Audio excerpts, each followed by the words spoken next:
Mladi za napredek Maribora je pravzaprav že kar ena dolgotrajna akcija, ki jo imamo v Mariboru. Kakšno je bilo zanimanje letos, ko že mislim, da drugo leto za to skrbi tudi Zveza prijateljev mladine? Ja, Zveza prijateljev mladine je od mestne občine Maribor sprejela organizacijske naloge. To pomeni, da se je občina predala denar, ki ga je za to potrebovala Zvezi prijateljev mladine, ki ima zdaj tudi več manevrskega prostora kot civilno-družbena organizacija, recimo v nagovarjanju mentorjev, v nagovarjanju sponzorjev in tako naprej. Tako da smo tudi nekaj novih sponzorjev pridobili, recimo letos Microsoft Slovenija z mariborskim vodovodom bomo imeli posebno nagrado drugo leto. Tako da so te izkušnje prehoda zelo dobre. ZPM dobro te organizacijske stvari poteka, drugače pa akcija stara že 26 let tukaj v Mariboru, je del vse slovenske akcije mladih raziskovalcev. Nalog, torej kriza se pa nas ne pozna, tega smo zelo veseli, tudi na čisto formalni ravni, torej ni manj nalog, ali kaj česa takšnega, torej smo nekje na ravni, ki se je v zadnjih letih izoblikovala, torej 205 nalog, 333 raziskovalcev, 150 mentorjev, 150 ocenjevalcev, torej taki velik korpus, skoraj 600 ljudi, ki to počnejo celo leto. In ko človek gleda vse te naloge, ko posluša zagovore, bere naloge, vidi, kako originalna raziskovalna vprašanja postavljajo mladi raziskovalci osnovnošolski in srednješolski in že kako nekatere naloge, kako so že pravzaprav zelo odlične. Tako da na nek način prihodnost, ki bo za nekatere šele prišla, je pravzaprav za te raziskovalce že tukaj. Ti že živijo prihodnost in zaradi tega je tudi letos sporočilo letošnjega srečanja, pravzaprav mi smo pripravljeni na prihodnost. Katerih raziskovalcev je več? Osnovnošolcev, srednješolcev? Približno enako, ne da se čisto primerjati, ker je srednješolskih, ker tudi ne gre za enako število šol, ampak praktično vse mariborske, praktično vse osnovne in srednje šole. Kaj pa področje, ki si jih mladi izberejo? Včasih so bile to predvsem sociološke naloge, recimo. Ja, sociologija je še vedno drugo področje, zdaj najmočnejše področje je interdisciplinarno področje, kjer se kombinirajo različne znanstvene discipline. Potem je tudi zelo močno področje zdravstvo in tako da, ampak kot tradicionalno odstopata sociologija pa interdisciplinarno področje.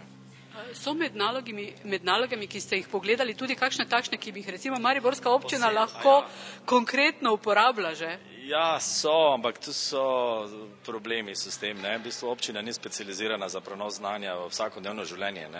Občina je že na inicijativo podžupana Verliča to pred 2 letoma poskušala, torej da bi udejanjila kak inovacijski predlog, ampak so ugotovili, da enostavno kljub vsej infrastrukturi, ki imajo na razpolago, pa nimajo tega specializiranega znanja za ta prenos. Ampak tukaj upamo, da bomo ravno s tem, ko smo prišli pod okrilje ZPM-a, torej organizacijski odbor in to, da dela zdaj nekako v civilno-družbeni sferi čisto, da bomo lažje našli stik recimo do obrtne zbornice, do gospodarske zbornice in da bomo da bi ta prenos speljali. Ker ta prenos se dogaja spontano, recimo na smučanju, na Pohorju, kakšne table, teptalni stroji, to se dogaja, ampak ni pa še tega, da bi tudi kar je možno, da se še potem dodela, dopili in da se potem pride v prakso.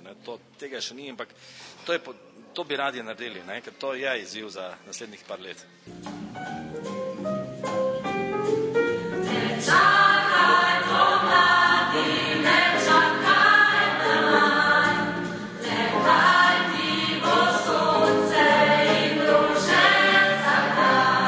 Najprej iskrene čestitke kot najboljšega letošnjega mladega raziskovalca za napredek Maribora. Kako si se pravzaprav odločil, da si se zbral pravzaprav to nalogo, ki je malce nenavadna, še posebej za dijaka druge gimnazije? Ja, med branjem revije sem zasledil na podoben članek in se mi je takoj porodila zamisel, da bi lahko tudi jaz naredil raziskovalno nalogo o podobni temi.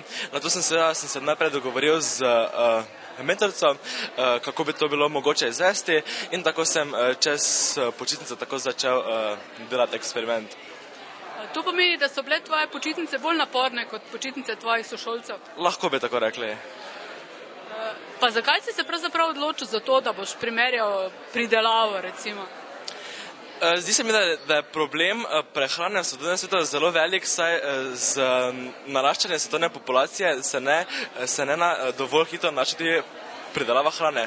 In v primeru hidroponskega gojenja vidim zelo veliko možnost, da bi lahko pridelali večje količine hrane, zato sem pač hotel preveriti, če je to možno seveda prenesti v domač vrt. Bo mama to upoštevala, kar si ugotovil? Ne, ker kot sem ugotovil, z metodami, ki jih poznamo do zdaj, še ne moremo dovolj uspešno v domačem vrtu gojiti. Lahko pa v specializiranih vrtnarijah pa lahko dovolj uspešno. Boš to nalogo tudi kje objavil?